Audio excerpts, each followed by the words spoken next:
Jensen Ackles, the class of 2026 commencement speaker, is an award-winning actor and producer widely known for his iconic 15-season portrayal of Dean Winchester on Supernatural, one of the longest-running primetime American science fiction series in television history.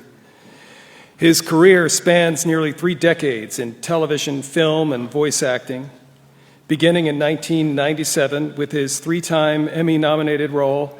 And I think I saw some people recognizing Eric Roman Brady on Days of Our Lives, standout roles in Big Sky, Countdown, The Winchesters, the animated feature Batman, The Long Halloween.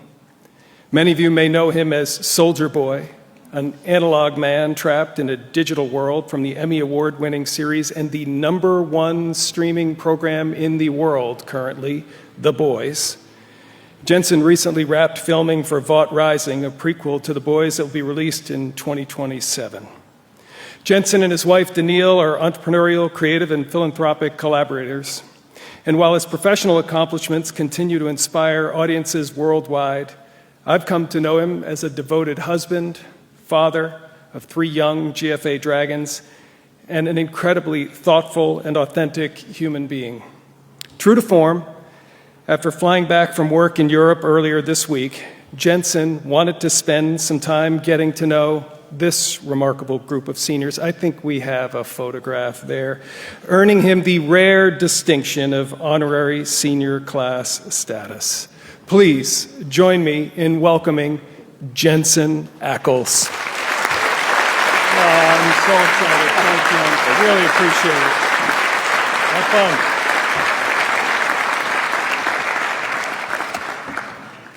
Well, Bob, you took about half of my speech away, so, but I'll try to do what I can here. Good evening. Good evening, faculty.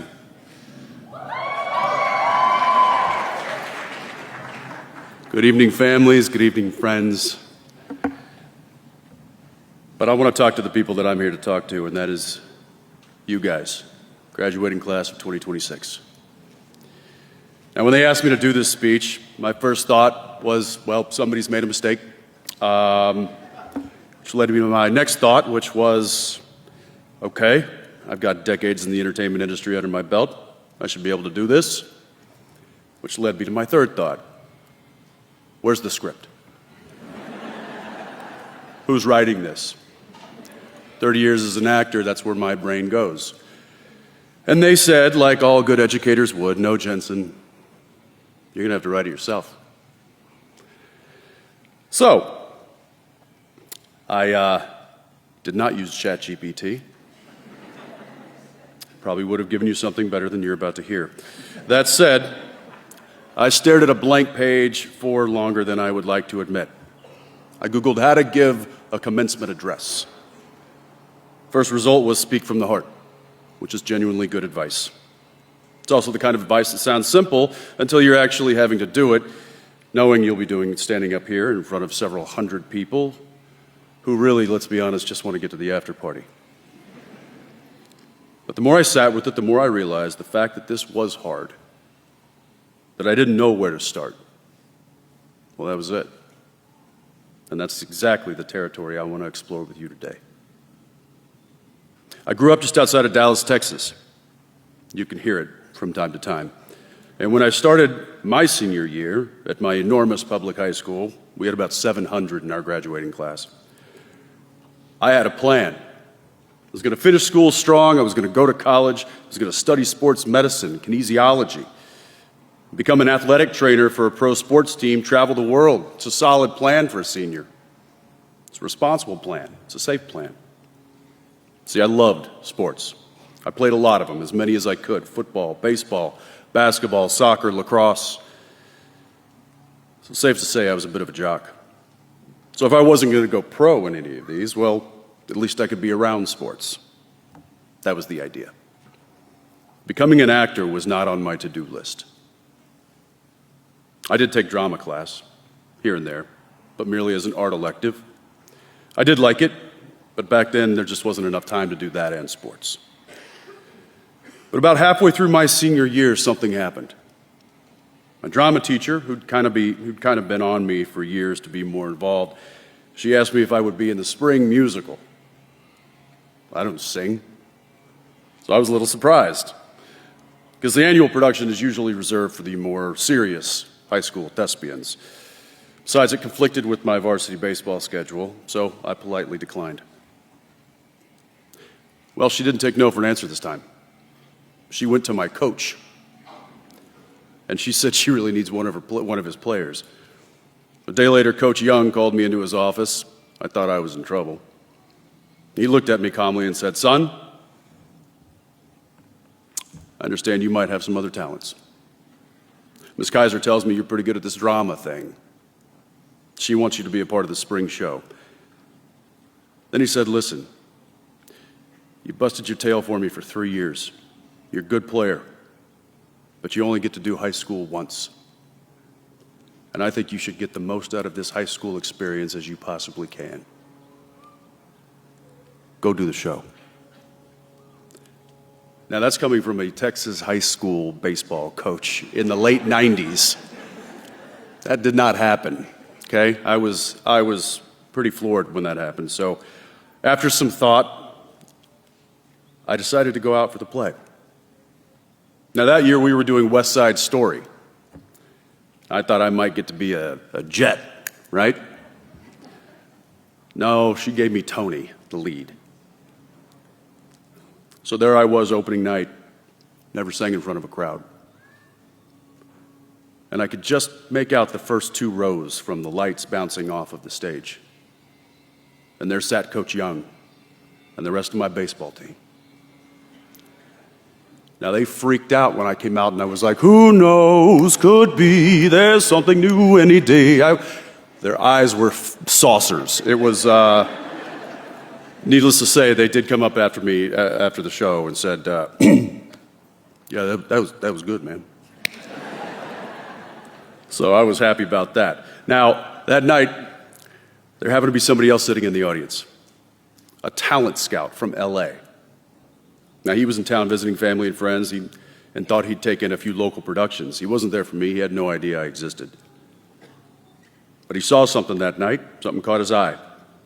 And he came up to me and he recommended that I go to Los Angeles. What?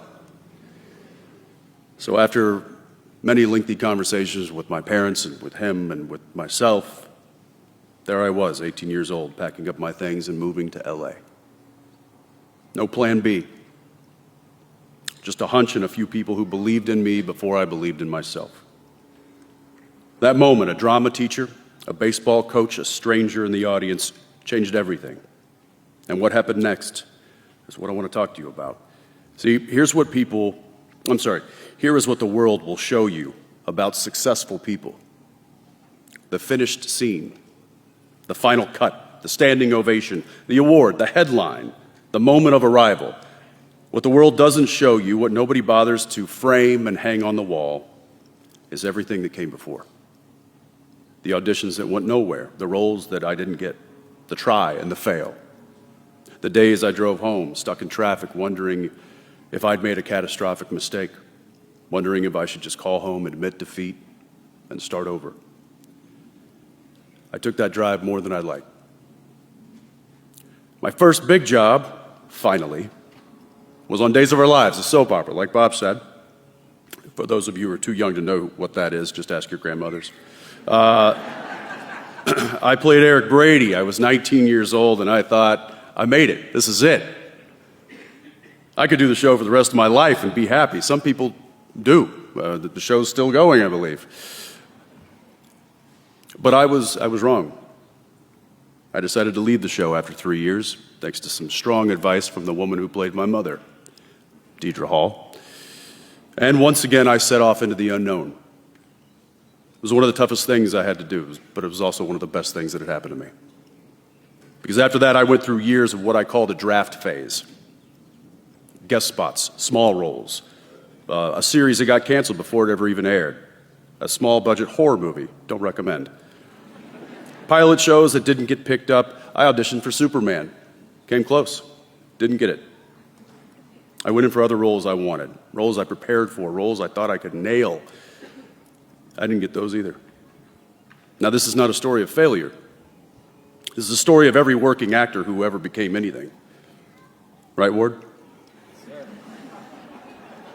It's the auditions you don't get are the ones that redirect you to somewhere else. So in 2005, I got cast in a little pilot show called Supernatural. And we did get picked up. And we went on to shoot 15 seasons, 327 episodes, longest running genre show in American television history. I learned to direct on that show, and I'll tell you this, for the first time I stepped behind the camera, I was terrified. I knew the script, I knew the characters, I had been on set for years. I still felt like a fraud. I still felt like someone was going to tap me on the shoulder and say, "You don't actually know what you're doing, do you?" I've learned what that feeling is. It's called being at the edge of your competence, and it is exactly where growth lives. That feeling, that fraud feeling, that what am I doing here feeling, do I really have what it takes to complete this task?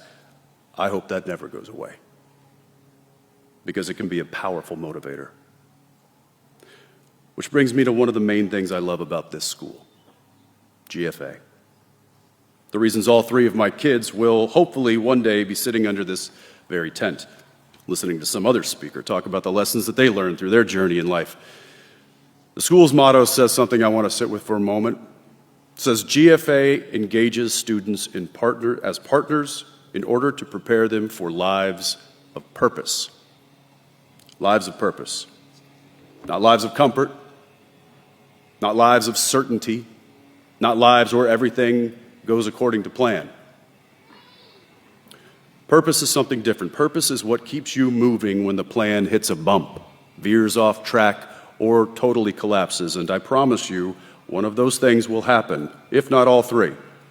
Maybe not today, maybe not this year, but the plan you have in your head right now, that neat trajectory from here to there, it will hit something unexpected, and it will need to be rewritten. The question is not whether that happens. The question is, what do you do when it does? When Supernatural ended after 15 years, I had a choice. I could sit back, I could relax, I could enjoy what I'd built, let Dean Winchester define who Jensen Ackles is. Or did I have more purpose?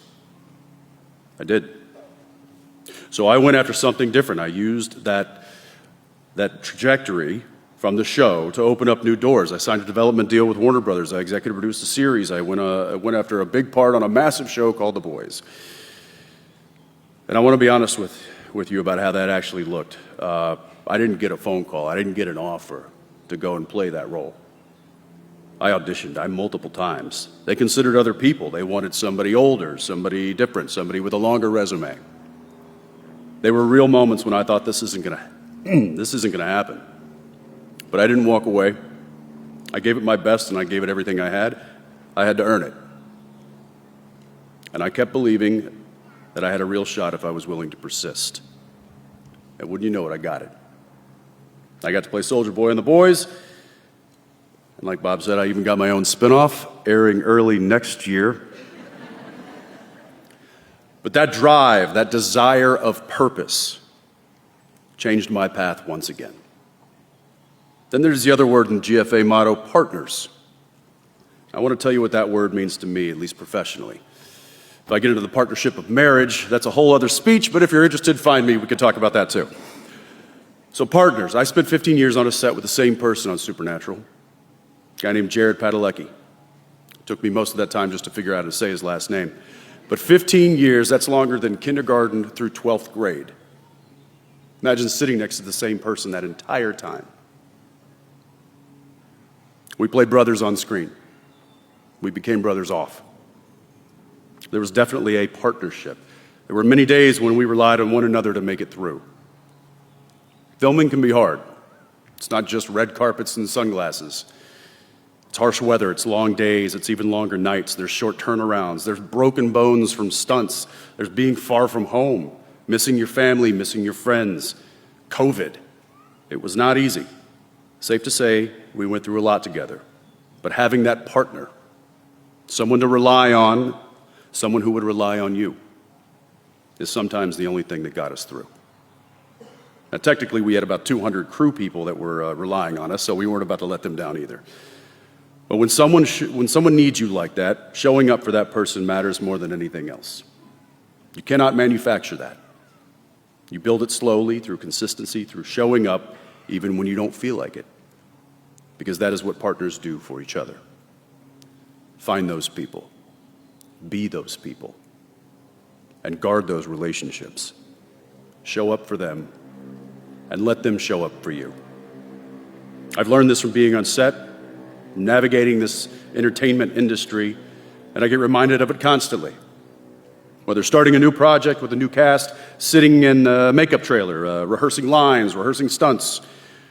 But I also get reminded of it at home, with my wife and my kids. The bedtimes, breakfasts, quiet drives, when I think about what I actually want for them. It's not fame. It's not success. Not the way the world defines it. What I want for them, and what I hope you'll allow yourselves to have, is a life where the work matters to you, where the people around you are real, and where you're still curious and still humble enough to find those partnerships along the way. Every single one of you sitting here today, do me a favor. Be willing to begin again, and again, and again. The best thing that happened in my career was not the roles I got, it was also the ones that I didn't. Even if I thought I should have got them. Because they all took me somewhere I could have never planned for. The detours were not detours. They were the road.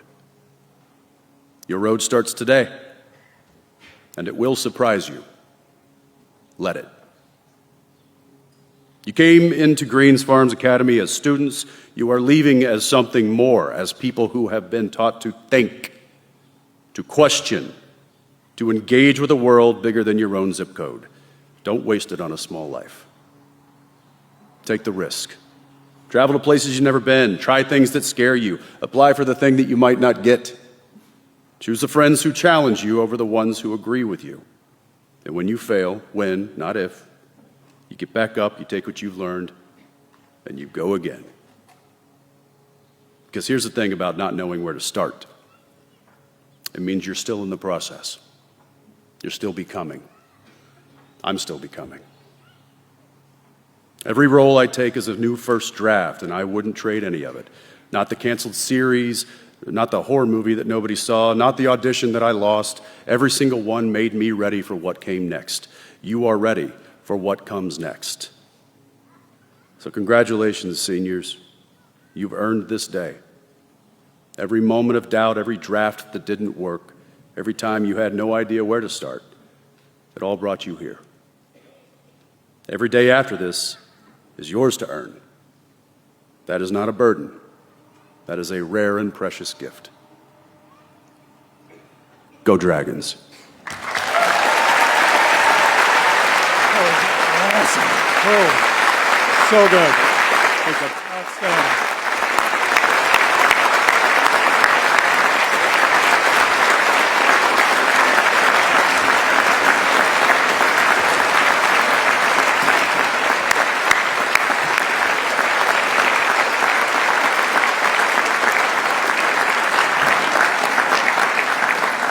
So good.